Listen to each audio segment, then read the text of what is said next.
Assalamualaikum warahmatullahi wabarakatuh. Nama saya Ala Sofia Listi dari kelas 1 X IPA C. Nah, di video kali ini saya ingin menceritakan salah satu peristiwa yang terjadi setelah Rasulullah SAW itu wafat. Nah, peristiwa ini disebut dengan peristiwa Sakifah Bani Sa'idah. Jadi, setelah Rasulullah SAW wafat, nah, sahabat beliau yang dari Madinah atau yang biasa disebut dengan kaum Ansor berupaya menetapkan pemimpin bagi umat Islam. Nah, di sini para pemuka Ansor itu berkumpul di tempat yang bernama Sakifah Bani Sa'idah. Nah, di sini kesepakatan yang diambil adalah mengangkat Sa'ad bin Ubadah, yaitu salah satu pemuda dari Bani Khosraj, untuk menjadi pemimpin mereka. Nah, tetapi sebagian dari kaum Ansor, yaitu kaum Aus, mereka belum menyatakan persetujuannya. Nah, upaya itu tentunya mengejutkan sahabat Nabi yang berasal dari Mekah yang ikut Nabi hijrah ke Madinah yang bernama kaum Muhajirin. Nah, di sana Abu Bakar, Umar, dan Abu Ubaidah bin Jarrah setelah mendengar berita tersebut langsung menuju ke Sakifah Bani Sa'idah. Dan setelah mereka tiba di sana, Abu Bakar langsung meminta waktu untuk beliau berbicara. Nah, yang pertama, beliau mengemukakan keutamaan orang-orang Muhajirin yang telah masuk Islam terlebih dahulu, yang ikut berjuang bersama Rasulullah, mensyiarkan dan menegakkan panji-panji Islam. Tapi Abu Bakar juga tidak lupa mengemukakan keutamaan kaum Ansor yang telah membantu kaum Muhajirin dalam menegakkan agama Islam juga.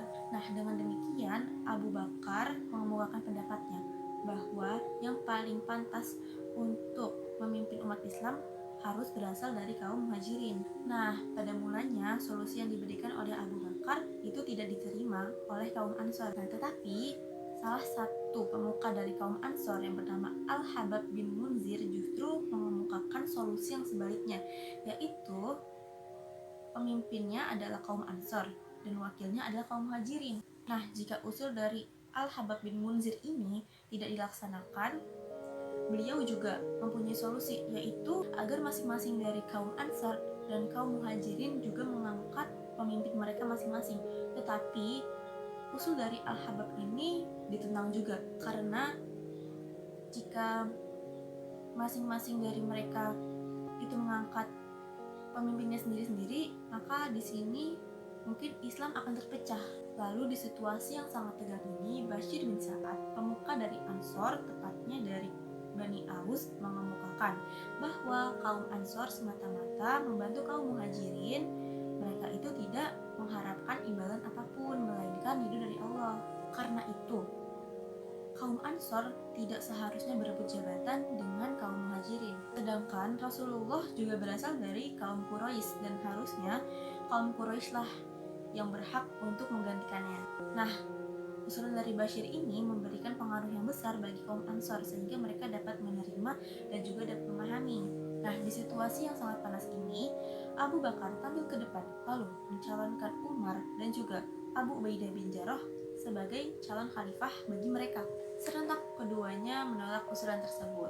Umar berpendapat bahwa usulan tersebut justru malah akan menimbulkan perpecahan bagi mereka. Dan juga Umar berpendapat bahwa Abu Bakar jauh memiliki kelebihan dibanding dirinya. Setelah itu, Umar langsung memegang tangan Abu Bakar dan membaiatnya. Nah, baiat tersebut lalu diikuti oleh Abu Ubaidah bin Jarrah dan juga Bashir bin Sa'ad, lalu diikuti oleh pemuka yang hadir di Sakifah Bani Sa'idah. Nah, karena peristiwa tersebut, baiat yang pertama disebut dengan baiat Sakifah. Lalu pada keesokan harinya dilakukan baiat yang kedua yang dinamakan dengan baiat Ammah. Baiat ini dihadiri oleh seluruh umat muslim yang berada di Madinah. Lalu setelah dibaiat, Abu Bakar menyampaikan pidatonya untuk umat muslim. Wahai manusia, sekarang saya telah memangku amanah yang kalian percayakan kepada saya. Padahal saya bukanlah orang yang terbaik di antara kalian. Maka jika saya menjalankan tugas saya dengan baik, ikutilah saya. Tetapi bila saya berbuat salah, luruskanlah saya. Orang yang kalian nilai kuat sebenarnya saya anggap lemah, sedangkan orang yang kalian pandang lemah adalah yang terkuat dalam pandangan saya. Karena itu, saya akan mengembalikan haknya dari yang kuat dengan kehendak Allah. Hendaknya kalian taat kepada saya